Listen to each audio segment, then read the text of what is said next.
Hello નમસ્કાર વિદ્યાર્થી મિત્રો, વેદ ડિજિટલ એજ્યુકેશનમાં આપનું હાર્દિક સ્વાગત છે। આજે આપણે ધોરણ 8 વિષય ગુજરાતી પાઠ 3 ગઢની રઢ છોડો ભાગ 2 જેની સરસ મજાની સમજૂતી આપણે જોવાની છે।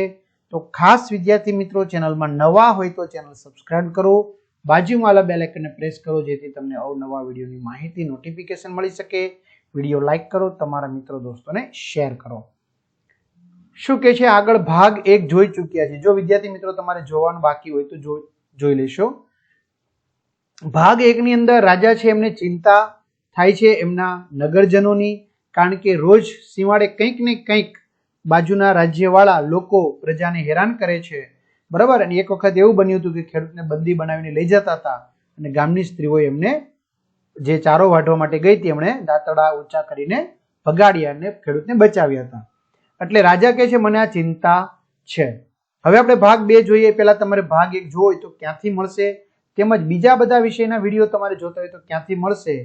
તો ભાઈ આપણી વેદ ડિજિટલ એજ્યુકેશન નામની એપ્લિકેશનમાં આ નીચે મુજબની માહિતી તમને મળવાની છે, જેમાં દરેક ધોરણના બધા જ વિષયના પાઠ્યપુસ્તકના પ્રકરણની સમજૂતીના વિડીયો, સ્વાધ્યાય અભ્યાસની સમજૂતીના વિડીયો, પીડીએફ, પરીક્ષા માટે ઉપયોગી પેપરો, અસાઇનમેન્ટ, પરીક્ષાના સ્વાધ્યાયન પોથી, પ્રોજેક્ટ પ્રવૃત્તિ, આ બધું જ ગૂગલ પ્લે સ્ટોર કે જ્યાંથી ગેમ ડાઉનલોડ કરો ત્યાં જઈને વેદ ડિજિટલ એજ્યુકેશન નામની એપ્લિકેશન ડાઉનલોડ કરો। ઓપન કરશો એટલે આ પેજ ખુલે, એમાં તમારા પોતાના મોબાઈલ નંબર નાખો, સેન્ડ ઓટીપી કરો, 4 આંકડાનો ઓટીપી નાખશો એટલે આ પેડ કોર્સમાં જુદા જુદા પેડ પ્લાન, એક્ઝામ પેપરમાં પેપરો, 3 થી 12 માં 3 થી 12 ધોરણના વિડીયો, તમારું ધોરણ પસંદ કરી વિષય પ્રમાણે પાઠ હોય વિડીયો નિહાળી શકશો। ત્યાં તમને બધા ભાગ મળી જશે। એટલે કે છે રાજા કહે છે છેલ્લે કે મને તમારી ચિંતા નથી, પણ હું રાજા છું એટલે મને પ્રજાની ચિંતા તો થાય ને એમ, કારણ કે પડોશના રજવાડાને આપણી આબરૂ, મોભો, માન એ મનમાં ખૂંચે છે। ઘડીક ભર તો સભામાં ચૂપકીદી છવાઈ ગઈ। ચૂપકીદી એટલે કે શાંતિ, નીરવ શાંતિ, એટલે કે ઘડીક ભર તો સભામાં કોઈ કંઈ બોલ્યું જ નહીં, ચૂપકીદી છવાઈ ગઈ, શાંતિ છવાઈ ગઈ।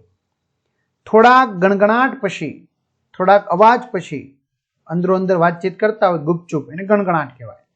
પછી તો ગરાસદાર ઠાકોરો, ચૌહાણ, સોલંકી, વેંજિયા વગેરે રાજપૂતોએ આ વાતને સાવ હળવાશથી લેતા કહ્યું। આ વાતને સાવ હળવાશથી, બરાબર, હળવાશથી એટલે કોઈ પણ ચિંતા વગર। કોણે કોણે? ગરાસદાર ઠાકોરો, ચૌહાણ, સોલંકી, વેંજિયા વગેરે રાજપૂતોએ આ સાવ હળવાશથી વાતને લેતા કહ્યું કે બાપુ એટલે રાજાને બાપુ કહ્યું, બાપુ ઈ વાતે જરાય ગભરાવા કે મૂંઝાવા જેવું નથી હો। શું કે છે? ઈ વાતે એટલે કે આ બાબતે તમારે જરાય પણ ગભરાવા જેવું, ડર રાખવા જેવું કે ચિંતા કરવા જેવું, મૂંઝાવા જેવું કંઈ નથી। અમે બેઠા છીએ, અમે છીએ હજી, બરાબર। એટલે તમારે કોઈ ચિંતા કરવાની જરૂર નથી, એટલે તમારે આવી ચિંતા કરવાની ન હોય। અમે છીએ, અમે બાજુના કદાચ રજવાડા સાથે લડવાનું થશે તો અમે લડીશું પણ ખરા, અમારા પ્રાણની આહુતિ આપવી પડે તો આહુતિ પણ આપીશું, બરાબર, પણ આપણા રાજ્યને માથે ઊની આંચ આવવા દઈશું નહીં। એટલે તમારે કઈ ચિંતા કરવાની જરૂર નથી। આપણા માવતરે, આપણા માતા પિતાઓએ આવા મગતરા એટલે કે આવા જે બીજાને હેરાન કરનારા લોકો છે એમની સાથે ફોડી લેવાનું ભણાવ્યું છે। એટલે કે એમની સાથે જો જરૂર પડે તો એમની સાથે ધીંગાણું પણ કરવું પડે તો કરી લેવાનું કીધેલું છે। એટલે આપણા માવતરે આવા મગતરા સાથે ફોડી લેવાનું ભણાવ્યું છે। એ કાંકરી ચાળો કરે તો આપણે પહોંચી વળશું, જોઈ લઈશું। શું કે છે? એ કંઈક આપણે કન્નડગત કરે, એ કંઈક આપણે હેરાનગતિ કરે તો આપણે જોઈ લઈશું, તમે ચિંતા ન કરો એવી, બરાબર। હા, એ કંઈક કાંકરી ચાળો કરે પછી કંઈક આપણે કરાય તો તમે એવી ચિંતા ના કરો। અને સઘળાઈ ડાયરાએ એકી અવાજે હા હા જોઈ લઈશું ના સમર્થન સાથે હોકારો કર્યો। અને સઘળા એટલે કે આખા ડાયરાએ, એમાં આવેલા તમામ લોકોએ એકી અવાજે કીધું હા હા, એ કાંકરો ચાળી કરે એટલે આપણે જોઈ લઈશું, તમે ચિંતા ન કરો। એટલે બધાએ સમર્થન આપ્યું, એક વાતને ટેકો આપ્યો અને હોકારો કર્યો।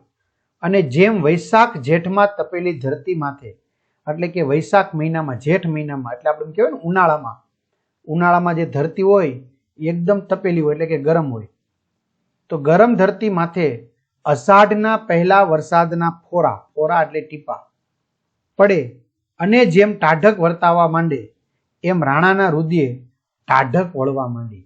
મિત્રો, બરાબરની ધરતી ગરમ થઈ હોય ને વરસાદ જેમ પડે અને કેમ આમ ઠંડક પ્રસરી જાય એમ આ જે એમના જે લોકો બધા આવ્યા હતા, બરાબર, અને એ તમામ લોકોએ કીધું કે તમે ચિંતા ન કરો, અમે બેઠા છીએ, બરાબર, અમે જોઈ લઈશું. એટલે વૈશાખ મહિનામાં જેમ ધરતી તપી ગઈ હોય અને અષાઢના વરસાદના ટીપા પડે અને જેમ ટાઢક થાય એમ રાણાના રુધિરે પણ ટાઢક થવા લાગી, એટલે કે ચિંતા ઓછી થવા લાગી. છતાંય રાણાએ ફરીવાર, કારણ કે રાજા છે ભાઈ, બરાબર, બધી વસ્તુનું એને ધ્યાન રાખવું પડે, છતાંય રાણાએ ફરીવાર શાંતિપૂર્વક બીજી દરખાસ્ત મૂકી. છતાં પણ રાણાએ શાંતિપૂર્વક બીજી દરખાસ્ત મૂકી કે આપણે એમ કરીએ, આપણે એક કામ કરીએ તો શું, વાવનગરને ફરતે મજબૂત ગઢ ચણાવી લઈએ તો. આપણું જે વાવનગર છે, બરાબર, એમની ફરતે આવું સરસ મજાનું મજબૂત ગઢ, કિલ્લો બનાવી લઈએ તો. ગઢ એટલે કિલ્લો. ચણાવી લઈએ તો કેમ થાય? એવો મજબૂત ગઢ બનાવીએ. રાજા શું કહે છે? એવો મજબૂત ગઢ બનાવીએ કે દુશ્મનો એટલે કે દુશ્મનો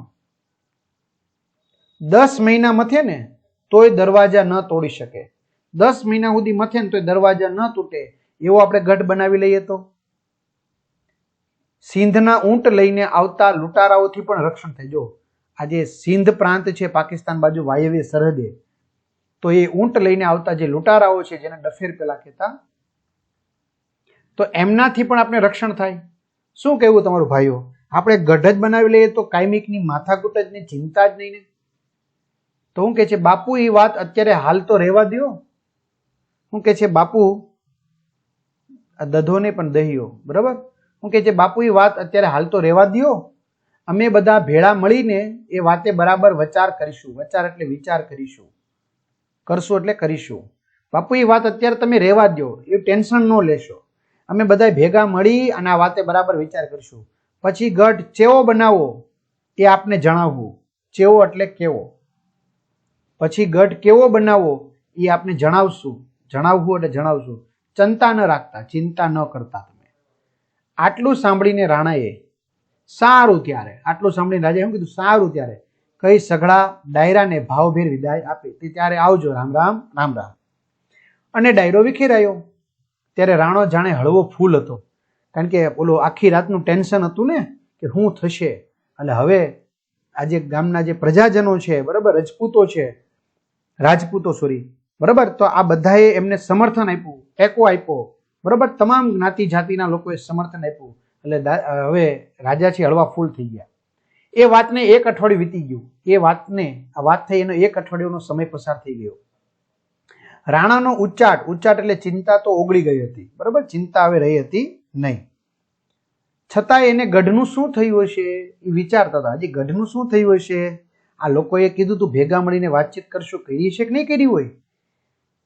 ની ચિંતા તો સેવી છે, એટલે કે એમની ચિંતા તો એમને સતાવતી જ હતી.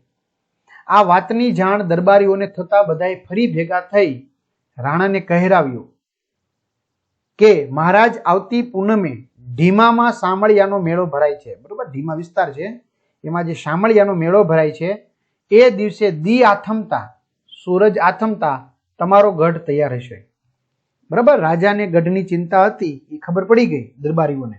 એટલે આ વાતની જાણ દરબારીઓને થતા બધાય ભેગા થઈ અને રાણાને કહેવડાવ્યું કે મહારાજ, આવતી જે પૂનમ આવે એ પૂનમે ઢીમા જે વિસ્તાર છે એમાં શામળિયાજીનો જે મેળો ભરાય છે કાળિયા ઠાકોરનો, એ દિવસે દી આથમતા, સૂરજ આથમતા તમારો ગઢ તૈયાર હશે, જોવા માટે પધારજો. દરબારીઓને રાણા માટે માન હતું. જો દરબારીઓને રાણા માટે માન હતું. માન એટલે સન્માન હતું, બરોબર. રાજા કે ને તો પોતાનું ધડથી મસ્તક અલગ કરવા માટે તૈયાર હતા. એનું કારણ હતું, જો પ્રજાની આટલી ચિંતા બીજા કયા રાજવી કરે? લોકોની આટલી બધી ચિંતા બીજા કોઈ રાજવી કરે? અત્યારે આજકાલમાં મેં તમને કીધું એમ આગળના ભાગમાં ધારાસભ્ય, સાંસદ, વડાપ્રધાન, મુખ્યમંત્રી આ બધા રાજા છે ને, તો ક્યાંય થાય છે ચિંતા? અમુક કરે છે, અમુક નથી કરતા. બધાય તો નથી હરખા, પણ હકીકતમાં એની જવાબદારી બને પ્રજાનું રક્ષણ કરવું. વળી અહીં તો વારંવાર દુકાળ પડે, કારણ કે મિત્રો વિસ્તારમાં વરસાદ ઓછો પડે એટલે દુષ્કાળ પડે, પાણીની અછત પડે, બરાબર. એ વખતે કહ્યા વિનો વેરો માફ કરે. જો રાજા પેલા વેરો લેતા પ્રજાજનો પાસેથી, પણ કોઈ કહે નહીં એ પેલા તો વેરો માફ કરી દે કે ભાઈ દુષ્કાળ પડ્યો છે એટલે પાક ઉત્પાદન ઓછું થયું હોય એટલે રાજા કોઈ કહે એ પેલા જ વેરો માફ કરે. નહીતર ઘણા રાજ્ય કેવા હતા, દુષ્કાળ હોય કે ગમે હોય વેરો તો ભરવાનો એટલે ભરવાનો એમ, આ માફ કરી દેતા. ઉલટાની માણસોને જીવવામાં મદદ કરે. ઉલટાની માણસોને જો કાંઈ પૈસાની કે અનાજની જરૂર હોય તો એને મદદ કરતા. રાજમાં કોઈ માંદું પડે કે ઉકલી જાય એટલે મૃત્યુ પામે. રાજ્યની અંદર કોઈ માંદું પડે કે મૃત્યુ પામી જાય તો રાણા ખબર રાખે, એની ખબર રાખતા, એના પરિવારની ચિંતા કરતા કે તમે ચિંતા ન કરો, બરોબર, તમારા ઘરમાં કોઈ કમાવનાર નથી, આલ્યો અહીંથી તમને રાજભંડારમાંથી મળશે. અરે કોઈની દીકરીનો કરિયાવર, જો દીકરીના લગ્ન સમયે જે આપવામાં આવતું હોય એને આપણે કરિયાવર કહેવાય, બરોબર, લગ્ન પ્રસંગે જે આપલે થાય ને એ કરિયાવર. તો કરિયાવર કરવાનો હોય અને એ પહોંચી શકે તેમ ન હોય, એટલે કરિયાવરના પૂરતા એમની પાસે પૈસા ન હોય, ગરીબ હોય, તો કોઈને ખબર પણ ન પડે અને એ પ્રસંગ રંગે ચંગે એટલે ધામધૂમથી પૂરો થાય. એટલે કે રાજા છે એને કરિયાવર પણ કરી દેતા અને પ્રસંગમાં ઘટે એટલા પૈસા પણ આપતા, કોઈને જાણે ખબર જ ન પડે એવી રીતે. આમ છતાંય ક્યાંય રાણાની જયકાર કરવાની મનાઈ હોય. જો આમ છતાંય રાજાની જય જયકાર કરવાની મનાઈ હતી. રાણા વજયસંઘનો જય એમ મનાઈ હતી, બરાબર, કારણ કે રાજાનું ફરજ છે પ્રજાજનનું રક્ષણ કરવું. એટલે રાણાનો ઉચ્ચાટ દૂર કરવાની, એટલે કે રાણાની જે ચિંતા હતી એ દૂર કરવાની જવાબદારી પણ પ્રજા સમજતી હતી. જો રાજા એમના માટે એટલું કરતા હોય તો ભાઈ આપણી પણ ફરજ બને. જો અમે જેમ તમારા માટે આ વિડીયો બનાવીએ છીએ, સમયનું બલિદાન આપીએ છીએ, તો તમારી પણ ફરજ બને મિત્રો, વિડીયો લાઈક કરો, કમેન્ટ કરી, સબસ્ક્રાઇબ કરો, તમારા મિત્રો દોસ્તોને જાણ કરવી, હે ને? કારણ કે જેટલું આમાં વધારે લોકો જોવે એટલે એમનો વધારે અમારો ઉત્સાહ વધે, એટલે અમે વધારે સારી તૈયારી કરી. કોઈને એમ થતું આવક, તો આવક મિત્રો એટલી બધી મોટી નથી હો, તમે એટલું બધું ચિંતા કરતા નહીં પાછા, આમાં ન હોય એજ્યુકેશનમાં. તો ઉચ્ચાટ દૂર કરવાની જવાબદારી પ્રજા સમજતી હતી, આપણી પણ ફરજ છે એમ. અને પછીની પૂનમની સંધ્યા થાય છે, અને પછી પૂનમ આવે છે, એની દી ઢળી જાય છે, રાત્રિ થાય છે. આભલાની કોર ભર્યા ડાયરામાં, કોર ભર્યા એટલે કિનારી, ભર્યા ડાયરામાં રંગ છે બાપ, ખમ્મા ધણીને, શામળાની સોગંદ વગેરે શબ્દોનો પાનો ચઢાવેલી એટલે સુરાતન ચઢાવેલી. કસુંબલ એટલે લાલ ઘૂમ, આંખ જેવી દેખાતી હતી. જો પૂનમની સંધ્યા થઈ છે. પૂનમ કેવી હતી? આભલાની જે કોર હોય, કિનારી, બરાબર, એના ડાયરામાં રંગ છે બાપ, ખમ્મા ધણીને, શામળાની સોગંદ વગેરે શબ્દોનો પાનો ચડાવેલી એટલે કે સુરાતન ચડાવેલી, આંખ જેવી જેમ દેખાય, લાલ ઘૂમ, એવો આ પૂનમ હતો. એ જ સમયે વાવના રાણાના દરબારગઢની ડેલીએ, વાવના રાણાના જે દરબારગઢ કહેવાય એની ડેલીએ વાવનો જે રાજકવિ છે એ આવીને ઉભો રહ્યો છે અને એણે રાણાને ખબર પાઠવ્યા, એટલે કે રાણાને સંદેશો પાઠવ્યો કે બાપુ તમારો ગઢ તૈયાર છે, ખમ્મા બાપુને ખમ્મા, ચાલો તમારો ગઢ તૈયાર છે, જોવા માટે સીમાડે પધારો, સીમાડે આવી જાઓ. રાણા ઘડીભર તો મૂંઝાઈ ગયા, ચિંતા કરવા લાગ્યા. હું કે ઈંટો, પથ્થર, ચૂનો વગેરે કઈ માલ સામાન તો આવતો જોયો નથી, તો આણે આ ગઢ બનાવ્યો કેમ? તો આ ગઢ કેમ બને? છતાં ભાયાત આગેવાનોની સાથે વાવના સીમાડે જોવા જાય છે. ભાયાત એટલે મેં કીધું એમ, બરાબર, એમના પિતરાય ભાઈઓ, આગેવાનો જે હતા, મંત્રીઓ હતા, એમની સાથે વાવના સીમાડે જોવા જાય છે. તો શું જુએ છે? ચલો જોવા જાય તો શું જુએ? ગઢ જુએ છે. તો હા, કેવો? સમસ્ત વાવ, જો આખું ગામ વાવ, ઢીમા ગામ, સુઈ ગામ, પંથકના દરબારો, જાગીરદારો, સોલંકી, ચૌહાણ, પરમાર, વેંજિયા, રાજપૂતો હજારોની સંખ્યામાં હાજર હતા. જો એક બે નહીં, હજારોની સંખ્યામાં હાજર હતા. તમામ એકબીજાના હાથમાં હાથ પરોવી શકાય એટલા નજીક હતા. જો હાથની અંદર હાથ પરોવી શકાય એટલા નજીક હતા. બધા જ ખુલ્લી તલવારો, બધા પાસે ખુલ્લી તલવારો હતી, ભાલા હતા. પછી બરછીઓની સજાવટ એટલે કે બરછીઓ હતી અને સાથે એક હારમાં ઉભા હતા, એક લાઈનમાં ઉભા હતા. એમની સાથે જે મળ્યું એ હથિયાર લઈ 18 વરણ જોડાઈ હતી. જો એમની સાથે એટલે કે એમની પાસે જે કાંઈ હથિયાર હતું, ખેડૂતો તે કુહાડી હોય તો કુહાડી, દાંતરડું હોય દાંતરડું, જે કાંઈ હથિયાર હતું એ હથિયાર લઈને 18 વરણ 18 જ્ઞાતિ જાતિના લોકો એ જોડાઈ ગયા હતા. ટૂંકમાં એક રાષ્ટ્રભાવના સાથે. રાજાની પ્રજામાં જુસ્સો પ્રેરતી મહિલાઓ પણ જોડાઈ હતી. જો એની પ્રજામાં આ ખાલી પુરુષો હતા એવું નહીં, મહિલાઓ પણ હતી, માં જગદંબાઓ પણ હતી. જાણે કહેતી હોય કે આ ધરતીમાંનો ખોળો અમે પણ ખૂંદ્યો છે, એટલે આ ધરતી ઉપર અમે જન્મ લીધો છે, અમે એના પર નાના મોટા થયા છીએ, તો અમારી પણ ફરજ બને છે, બરાબર, વારે ચડવાની. રાણો કંઈ વિચારે એ પહેલા, એટલે કે રાજા કંઈ વિચારે પહેલા એક કતારમાં, કતાર એટલે લાઈન માં ઉભેલા સઘળા એટલે કે બધા સુરવીરોએ, બહાદુર લોકોએ રાણાને પૂછ્યું. રાણા કંઈ વિચારે પહેલા આ હરોળબદ્ધ ઉભેલા બધા સુરવીરોએ, બહાદુર લોકોએ રાણાને પૂછ્યું, બાપુ શું તમને આ જીવતા ગઢ ઉપર ભરોસો નથી?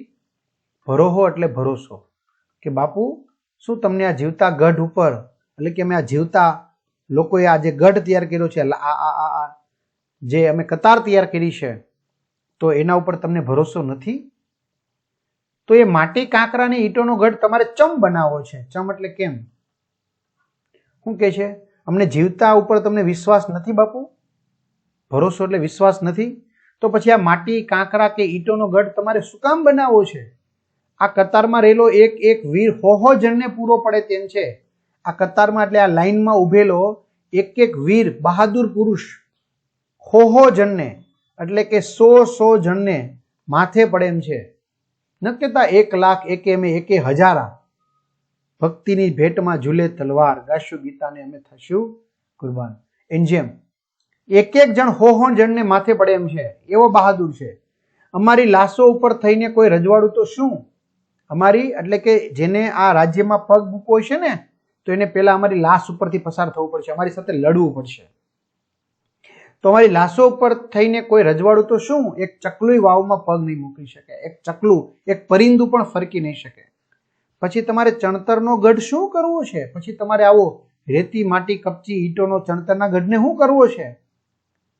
અને પછી તો ઢીમા ધણી કાળિયા ઠાકર શામળિયાનો જય જયકાર આબમાં પહોંચ્યો. પછી તો બધાએ કાળિયા ઠાકર શામળિયાની જય જયકાર બોલાવી, એટલે કે ઢીમાના ધણી કોણ?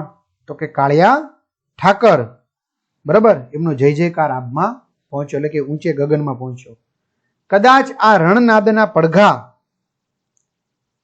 આસપાસમાં પડ્યા હશે, કદાચ આ મોટા અવાજે જય જયકાર થયો સીમાડે, બરાબર, એના પડઘા કદાચ આજુબાજુમાં પડ્યા હશે. સીમાડે જઈને પણ અફળાયા હશે, સીમાડે જઈને પણ અથડાયા હશે. અફળાયા એટલે કે અથડાયા. એટલે એ પછી આસપાસના રજવાડાનું ગુમાન તો ઓગળી જ ગયું હશે. ગુમાન, ગુમાન એટલે અભિમાન. એ પછી તો આસપાસના રજવાડાનું અભિમાન તો ઓગળી જ ગયું છે કે આ લોકો બધા એક છે, હવે આમાં કઈ ચાળો કરાય નહીં. આ ખુમારીની વાત સાંભળનારા અટક ચાળો કરવાનું ભૂલી જ ગયા. જો આ ખુમારી એટલે કે બહાદુરીની વાત સાંભળનારા જે અટક ચાળો કરતા હતા, જે હેરાન કરતા હતા, એ કરવાનું ભૂલી જ ગયા. તેથી તો વાવના રાજકવિ કોણ? કાનબાપુ હતા. એને સ્થળ ઉપર જ, જો રાજકવિ સ્થળ ઉપર જ દુહો લલકાર દે, ગઢમાં માટીને ગઢમાં કાંકરા, એટલે કે ગઢ બનાવવામાં શું જોઈ? માટી. ગઢમાં શું જોઈ? કાંકરા. રેલોલ, ગઢ રાણાના લોપાઈ જશે, એટલે કે એ તો કાંકરા અને માટીના છે એ સમય જતા લોપાઈ જશે, બરાબર. લાજરે ગઢની રઢ છોડી રૂડા રાજવીરે રોલ. જો આ લોકો છે તમારી લાજ રાખશે, એટલે ગઢની રઢ જે ચિંતા છે છોડી દો, બરાબર, ને રાજ કરો નિરાતે. અને વાવનો રાણો ગદગદ એટલે કે આમ આમ આનંદના તોરા છૂટવા મળ્યા. આજે પણ આ ગીતના શબ્દો કર્ણો પર કર્ણો સચવાય છે, એટલે કે એક કાનથી બીજા કાન સુધી સચવાય છે અને વાવની જનતાને પોરસાવે છે. એટલે કે જુસ્સો ચડાવે છે. તો આ રીતે વિદ્યાર્થી મિત્રો સરસ મજાનું આપણે અહીંયા સોલ્યુશન જોયું. તો તમારા મિત્રો દોસ્તોને જાણ કરો. આ વિડીયો કેવો લાગ્યો ચોક્કસથી લાઈક કરો, કમેન્ટ કરો, બરાબર, જેથી સબસ્ક્રાઇબ કરો, અમને આ વિડીયો ઉતારવાનું વધારે મન થઈ શકે. તો અહીં સુધી રાખીએ. અસ્તુ. જય હિન્દ, જય ભારત.